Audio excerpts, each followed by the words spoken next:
Why does Bill Gates care about finance? Well, it's all about helping the poorest. And one thing they don't have access to is bank accounts. The fee structure, if you have small amounts of money, is just too high. And we got involved in some traditional microlending, but just didn't see how that could scale up and get inexpensive enough. So now we're involved in trying to make sure we get a very efficient digital payment structure set up for all the poorest in the world to get financial products that work for them. What are you doing? The idea is that typically through the cell phone, you should be able to send money to your relatives. You should be able to track the money that's coming in, set aside money to buy seeds the next year.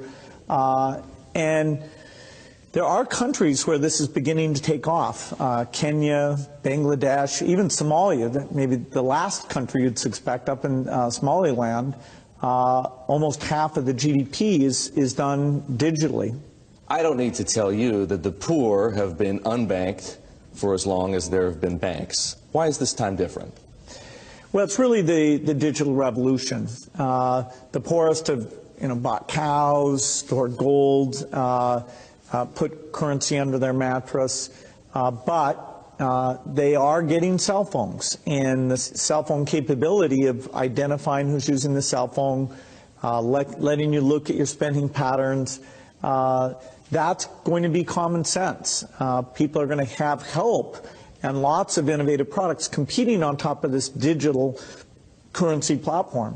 So if technology, mobile phones for example, digital money, helps to increase access to financial services at the same time as it lowers the cost of delivery, why is philanthropy needed? Philanthropy should just be here to bootstrap this. There are a lot of regulations in this area, and understanding how those regulations can make the cost of remittances, where you're sending money back to your family in your country of origin, how right now that has about a 5% overhead on it. We think we have a role to make sure that, particularly for the smaller transactions, the regulations don't impose those very high costs. Once this gets going, then we'll step up to the applications and say, okay, what is, how does a savings application help the mother make sure money's focused on the kids? How does it help them stay in school, set money aside for the uniform or for good future planning? Some of what you just described, the need to move money from place to place, the cost of doing so, the overhead, as you put it, makes me think, believe it or not, of Bitcoin, because some people have said, hey, Bitcoin is the answer to those problems. Are you a believer? Well, Bitcoin is exciting because it shows how cheap it can be. Bitcoin is better than currency in that you don't have to be physically in the same place. And, of course, for large transactions, currency can get pretty inconvenient.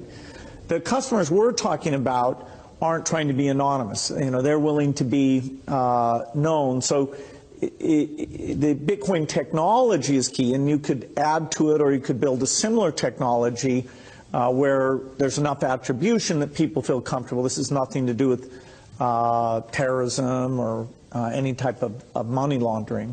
What kinds of people or private enterprises right now are helping to solve the same problems you're interested in?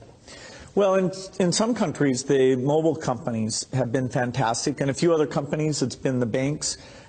In some countries, it's a startup company that's neither a bank nor a mobile company. In Bangladesh, the bKash offering runs across any phone, and they've gotten the regulations so that they have a product that we think will get very, very pervasive. So entrepreneurs are there.